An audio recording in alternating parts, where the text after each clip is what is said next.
دوست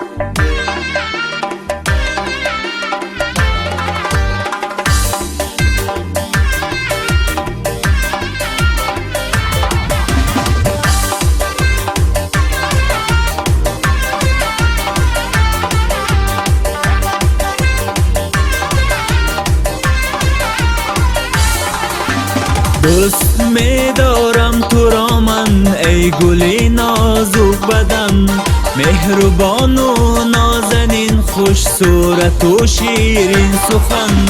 دوست می دارم تو را من ای گل نازک بدن، مهربان و نازنین، خوش صورت و شیرین سخن.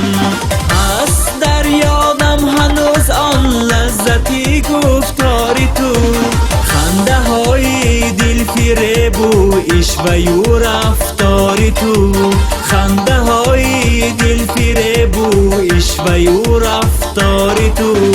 دوست می دارم تو را من ای گل نازک بدن.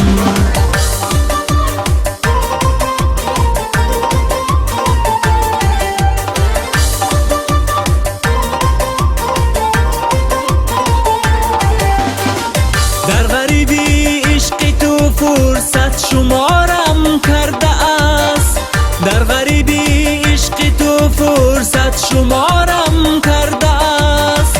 بهر دیدار جمالت انتظارم کرده است، بهر دیدار جمالت انتظارم کرده است. دوست می دارم تو را من ای گل نازک بدن.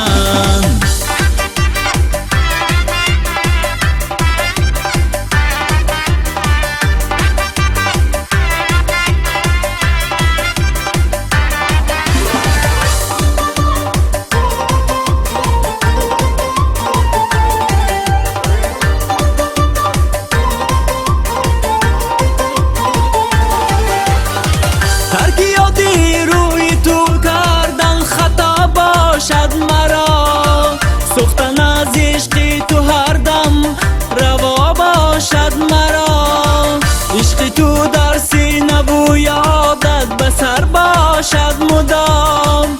به تو این عمری درازم به ثمر باشد مدام. چون عبادالله مکن یا رب تو یاران را جدا، تا جدا هرگز نباشند از بری هم ای خدا. دوست می دارم تو را من ای گل نازک بدن، مهربان و نازنین، خوش صورت و شیرین سخن. دوست می دارم تو را من ای گل نازک بدن، مهربان و نازنین، خوش صورت و شیرین سخن. هست در یادم هنوز آن لذتی گفتاری تو، خنده های دل فریب و عشوه و رفتاری تو، خنده های دل فریب و عشوه و رفتاری تو. دوست می دارم تو را من ای گل نازک بدن. دوست می دارم تو را من ای گل نازک بدن.